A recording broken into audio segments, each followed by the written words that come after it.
Olá, a graça e a paz do nosso Senhor e Salvador Jesus Cristo. Eu me chamo Anne e sou do Rio Grande do Norte e quero, junto com você, compartilhar da poderosa palavra de Deus em nome de Jesus. Abra o seu coração. Nós estamos fazendo a leitura do livro Uma Vida com Propósito e hoje estamos chegando ao 35º dia dos 40 dias de propósito. E o tema de hoje, o poder de Deus na fraqueza. Não acompanhou os outros? Pois é, vai lá no canal do YouTube, A Poderosa Palavra de Deus. Curta, compartilhe com seus amigos, chame o maior número de pessoas para fazer este propósito junto com você. Assim, você edifica a vida de mais alguém. Que Deus abençoe você, em nome do Senhor Jesus. O tema de hoje é o poder de Deus na fraqueza. A palavra está em 2 aos Coríntios, capítulo 13, verso 4, e 2 aos Coríntios, capítulo 12, 9, parte A, que diz: somos fracos, mas pelo poder de Deus vivemos com Ele para servir vocês. Eu estou com você, isto é, tudo que você precisa. Deus realmente gosta de usar pessoas fracas. Todo mundo tem fraquezas. Na verdade, você tem uma coleção de defeitos e imperfeições físicas, emocionais, intelectuais e espirituais. Você também pode viver situações incontroláveis que te enfraquecem, como obstáculos financeiros e até mesmo nos relacionamentos. O mais importante é o que você faz com isso. Normalmente negamos nossas fraquezas, defendemos, damos desculpas, escondemos e tornamos a senti-las. Isso impede que Deus as use da forma que Ele deseja. Deus tem uma perspectiva diferente de sua fraqueza. Ele diz: os meus caminhos são mais altos que os seus caminhos e os meus pensamentos mais altos do que os seus pensamentos. Então, Ele muitas vezes age de forma diametralmente oposta daquilo que nós esperamos. Imaginamos que Deus quer usar somente nossos pontos fortes, mas Ele também quer usar nossas fraquezas para a sua glória.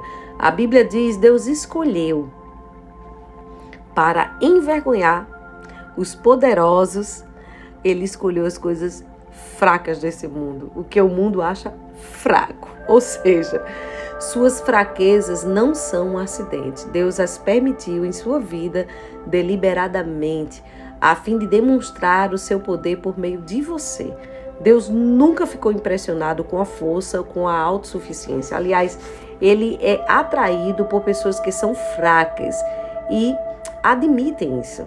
Jesus considera os que reconhecem as próprias necessidades pobres em espírito. Essa foi a primeira atitude a ser abençoada por Ele.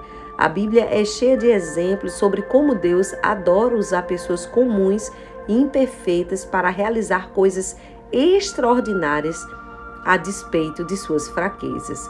Se Deus só utilizasse pessoas perfeitas, nada jamais seria realizado, porque nenhum de nós é impecável. Deus utiliza pessoas imperfeitas e isso é um fato animador para todos nós. A fraqueza ou espinho, como Paulo chamou, não é um pecado ou um vício de caráter que você possa mudar, como, por exemplo, exagerar na comida ou ser impaciente. A fraqueza é qualquer limitação que você herdou ou não tem meios de alterar. Poderá ser uma limitação física, como uma deficiência, como uma doença crônica, a vitalidade naturalmente baixa, uma inaptidão. Poderá também ser uma limitação emocional, como uma sequela de um trauma, uma lembrança dolorosa, um comportamento peculiar ou algum fator hereditário. Ou poderá ainda ser uma limitação intelectual de suas habilidades. Nem todos somos absolutamente brilhantes ou talentosos. Quando você pensa nas limitações de sua vida, você pode se sentir tentado a concluir, Deus nunca poderia me usar, mas Deus jamais fica limitado pelas nossas limitações. Aliás, ele gosta de pôr seu grande poder em embalagens comuns. A Bíblia diz: somos como os vasos de barro nas quais esse tesouro é armazenado. O poder real vem de Deus e não de nós. Como a cerâmica comum, somos frágeis, falhos e quebramos com facilidade, mas Deus irá nos usar se permitirmos que Ele trabalhe por meio de nossas fraquezas. Para isso e para que isso de fato aconteça, nós devemos seguir o exemplo de Paulo. Admita suas fraquezas, confesse suas imperfeições, pare de fingir que você é perfeito e seja honesto sobre você mesmo. Em vez disso, em vez de ficar dando desculpas e se recusando a aceitar, identifique com pressa quais são suas fraquezas pessoais. Você pode até fazer uma lista delas. 2 grandes confissões no Novo Testamento demonstram o que é necessário para uma vida saudável. A primeira foi Pedro, quando ele disse a Jesus: Tu és o Cristo, o Filho do Deus vivo.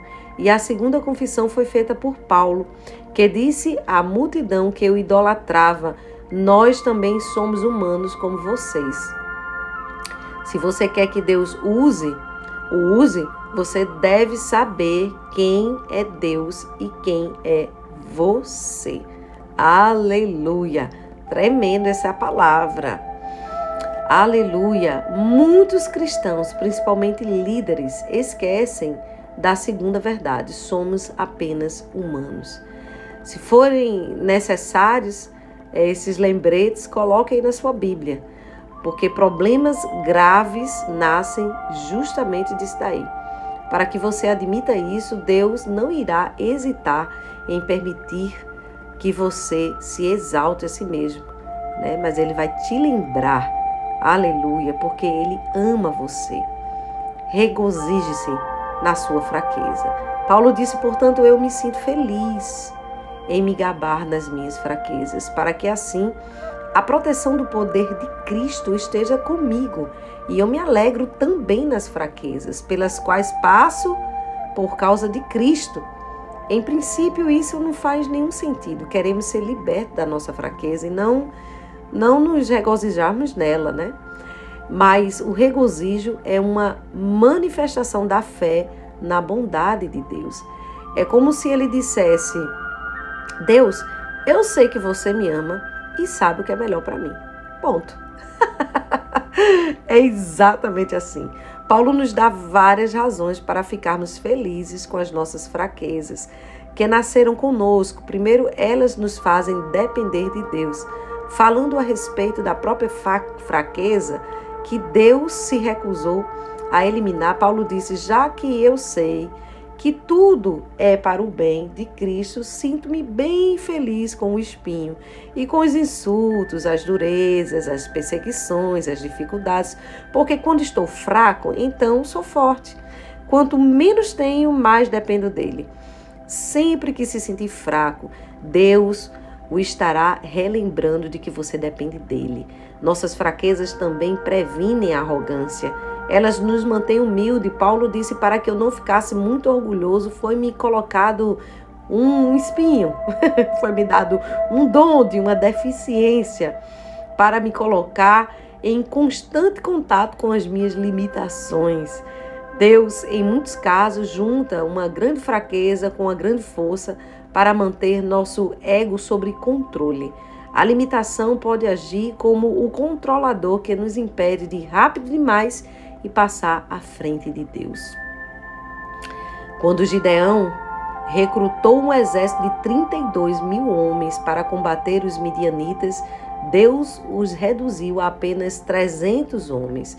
Isso fez que suas chances de combate contra as tropas inimigas, que possuía de 135 mil homens, ficassem reduzidos à porção de 1 para 450. Isso aparentemente era a receita para a ruína, mas Deus agiu assim para que Israel soubesse que havia sido o poder de Deus e não a força deles que os havia salvado. Nossas fraquezas também incentivam a comunhão entre os crentes. Enquanto a força gera um espírito independente, não precisa de mais ninguém, nossas limitações demonstram quanto precisamos uns dos outros. Quando tecemos as frágeis fibras de nossa vida uns com os outros, surge uma corda de grande força. Vance Werner, ele brincava dizendo: os cristãos são como flocos de neve, isolados são frágeis, mas juntos param o trânsito. Acima de tudo, nossas fraquezas aumentam nossa capacidade de ministrar e de sentir compaixão. Elas nos tornam mais propensos a ser atencioso e a sentir compaixão pelas fraquezas dos outros. Deus quer que você tenha sobre a terra um ministério semelhante ao de Cristo. Isso significa que as outras pessoas deverão achar cura em suas feridas. Minhas mais profundas mensagens de vida e seu ministério estão mais eficientes, eles surgirão de suas dores mais profundas. As coisas que os deixaram mais constrangido, mais envergonhado, as quais você luta em partilhar e reluta. São os mesmos instrumentos que Deus vai usar com mais poder para curar os outros. Você acredita nisso? Pois é. Os grandes missionários como Hudson Taylor disse: todos os gigantes de Deus são pessoas fracas. A fraqueza de Moisés era o seu gênio. Em virtude de seu temperamento, ele assassinou o egípcio, feriu a rocha com a qual deveria conversar e quebrou as tábuas dos 10 mandamentos. Ainda assim, Deus transformou Moisés em um homem muito paciente, mais do que qualquer outro que havia na terra. As fraquezas de Gideão eram a baixa autoestima e profunda insegurança, mas Deus o transformou em um homem poderoso, em um homem de valor. A fraqueza de Abraão era o medo.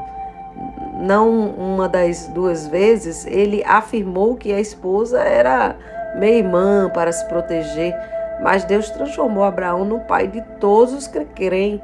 Impulsivo e sem força de vontade, Pedro se tornou pedra. O adúltero Davi se tornou um homem segundo o coração de Deus. E João, um dos arrogantes filhos do trovão, se tornou o apóstolo do amor. A lista poderia seguir interminavelmente. Não tenho tempo para falar de Gideão, Baraque, Sansão, Jefté, Davi, Samuel e os profetas, os quais pela fé da fraqueza tiraram força. Deus é especialista em transformar fraqueza em força. Ele quer pegar sua maior fraqueza e transformá-la. Partilhe suas fraquezas de forma sincera. O ministério começa com a sua vulnerabilidade. Quanto mais você abaixa a guarda, tira a máscara e conta suas lutas, mais Deus poderá usá-lo para servir aos outros. Paulo foi um exemplo de vulnerabilidade em todas as suas cartas. Ele contava abertamente suas falhas. Quando quero fazer o bem, não faço. E quando tento não cometer erros, acabo errando do mesmo jeito. Ele falava seus sentimentos. Meus queridos amigos de Corinto, eu contei-lhes tudo quanto sentia. Eu os amo de todo o coração. Ele contava suas frustrações. Fomos esmagados e totalmente oprimidos. Pensamos que jamais iríamos sobreviver àquela situação. Paulo contava seus medos. Quando vim até vocês, eu estava fraco, amedrontado e trêmulo. É lógico que a vulnerabilidade é arriscada. Pode ser assustador baixar as defesas e abrir a vida aos outros. Quando você expõe suas fraquezas, seus fracassos, seus sentimentos, suas frustrações, seus temores, você arrisca ser rejeitado. Mas os benefícios valem o risco. A vulnerabilidade, ela liberta emocionalmente. Quando nós abrimos o nosso coração, aliviamos a tensão e dissipamos nossos medos, o que é primeiro passo para um rumo à verdadeira libertação. Nós já vimos que Deus dá graça ao humilde, mas muitos não compreendem a humildade. Ter humildade não é se rebaixar ou negar a própria força, mas ser sincero sobre sua fraqueza. Quanto mais fraco você for, mais terá da graça de Deus. E também receberá a graça dos outros. Tenha certeza disso. A vulnerabilidade é uma qualidade bem cativante. Somos naturalmente atraídos por pessoas humildes. A pretensão traz uma certa aversão, mas a autenticidade atrai. A vulnerabilidade é o caminho para a intimidade. É por isso que Deus quer usar a sua fraqueza e não apenas os seus pontos fortes. Bom, se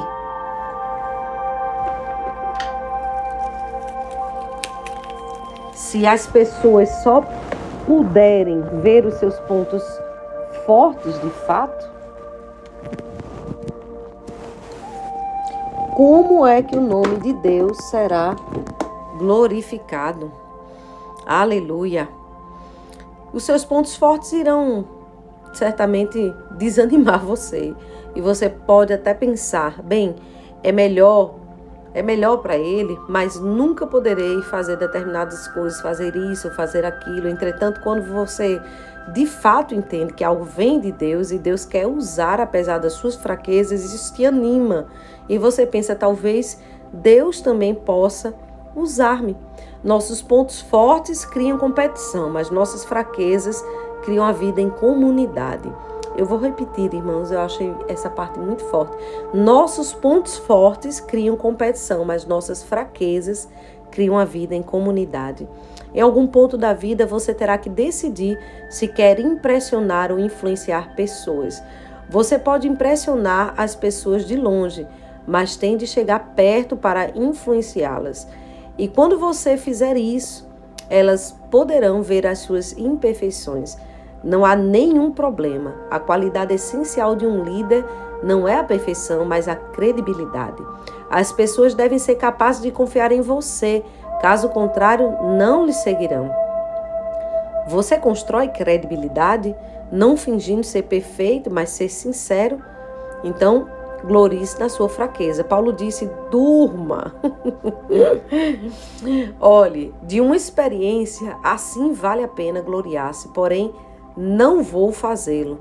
Vou apenas gloriar-me de quão fraco sou e quão glorioso, quão grandioso é Deus para usar uma fraqueza dessas para a sua glória. Em vez de se pousar como ícone de invencibilidade e autoconfiança, veja a si mesmo como um troféu da graça de Deus. Quando Satanás apontar as fraquezas que você tem, concorde com ele e enche o seu coração de louvores a Jesus, que compreende todas as nossas fraquezas, e é o Espírito Santo que nos ajuda nas nossas fraquezas. Algumas vezes, entretanto, Deus transforma um ponto forte em fraqueza, a fim de nos usar ainda mais. Jacó foi um manipulador, passou a vida conspirando e então fugindo das consequências. Certa noite ele lutou com Deus e disse, eu não o deixarei ir enquanto não me abençoar. E Deus disse, tudo bem, mas então se deslocou a sua coxa, a coxa que em outras versões a gente vai ler a coxa do quadril ou nervo ciático. E sabe o que isso significa? Deus tocou a força de Jacó, o músculo da coxa, é o mais forte do corpo humano, e transformou em fraqueza. Daquele dia em diante, Jacó passou a mancar para que jamais voltasse a fugir. Isso forçou a depender de Deus, quer desejasse, quer não desejasse. Se você quer que Deus o abençoe e o use de forma poderosa, deverá estar disposto a mancar pelo resto da sua vida, pois Deus usa pessoas fracas. Hoje é o 35º dia, pensando sobre o meu propósito. O tema para a reflexão, Deus opera melhor quando admito minhas fraquezas. O versículo para memorizar, minha graça é suficiente para você, pois o meu poder se aperfeiçoa na fraqueza. 2 aos Coríntios 12, 9. E a pergunta para meditar, é possível que eu esteja limitando o poder de Deus na minha vida para esconder minhas fraquezas? Sobre o que preciso ser sincero para que possa ajudar as pessoas. Que Deus possa abençoar a sua vida. Vamos orar, Pai, em nome de Jesus. Neste momento, Senhor, nós queremos te render graças, porque sabemos que o teu poder se aperfeiçoa em nossa fraqueza. Nós sabemos que tu estás conosco, que tu és tudo o que nós precisamos e que o Senhor gosta de usar pessoas fracas. Aliás, o Senhor detesta pessoas soberbas, prepotentes, arrogantes, cheias de si mesmas. Pai, nos ensine. Ensine que as nossas fragilidades é como a parte frágil daquele vaso de barro, mas o que está armazenado dentro de cada um de nós é o teu Espírito, Senhor. É o teu Espírito, Pai, que nos aperfeiçoa dia após dia. Por isso nós confessamos todas as nossas imperfeições. Admitimos agora diante de Ti, diante dos céus, diante do mundo espiritual. Ao invés de dar desculpas, de se recusar a aceitar, nós admitimos, ó Pai. Admitimos como Pedro admitiu, Tu és o Cristo, Filho do Deus vivo. E admitimos como Paulo, Senhor, também admitiu. Somos humanos, Senhor. Senhor, só Tu és Deus. Nós queremos nos alegrar, mais do que isso, nos regozijar na fraqueza. Estar feliz na nossa fraqueza, a fim, Senhor, de que o Teu poder repouse sobre nós. Ó Deus, obrigada por cada limitação, o Senhor já sabia. O Senhor já sabia, por isso que o Senhor nos escolheu exatamente como escolheu Moisés, como escolheu, Senhor, Abraão, como escolheu Gideão. Ó Deus, por isso que o Senhor nos escolheu. Oh, Pai, obrigada. Apesar de tudo, do nosso temperamento, das nossas falhas, das nossas faltas, fomos escolhidos por Ti. E por isso estamos agora partilhando com os céus, de uma forma sincera e legítima, todas as nossas falhas, sentimentos, nossos medos. E pedimos a Ti, Pai, que o Senhor nos ajude e nos conceda graça para que nós estejamos como Jacó, Senhor. Ó Deus querido e amado, dispostos a caminhar contigo, lembrando do lugar que o Senhor nos tirou e lembrando, Senhor, que no Teu nome nós venhamos a estar revestidos da Tua natureza. Precisamos disso, Pai. O Senhor é a nossa maior bênção e por isso opere em nós hoje, nesta noite, neste dia, onde Teu filho e Tua filha estiver agora, em nome de Jesus. Que a Tua graça seja suficiente e o Teu poder se aperfeiçoe nessa fraqueza que Ele está Te contando agora, Pai. Em nome de Jesus. Amém e amém.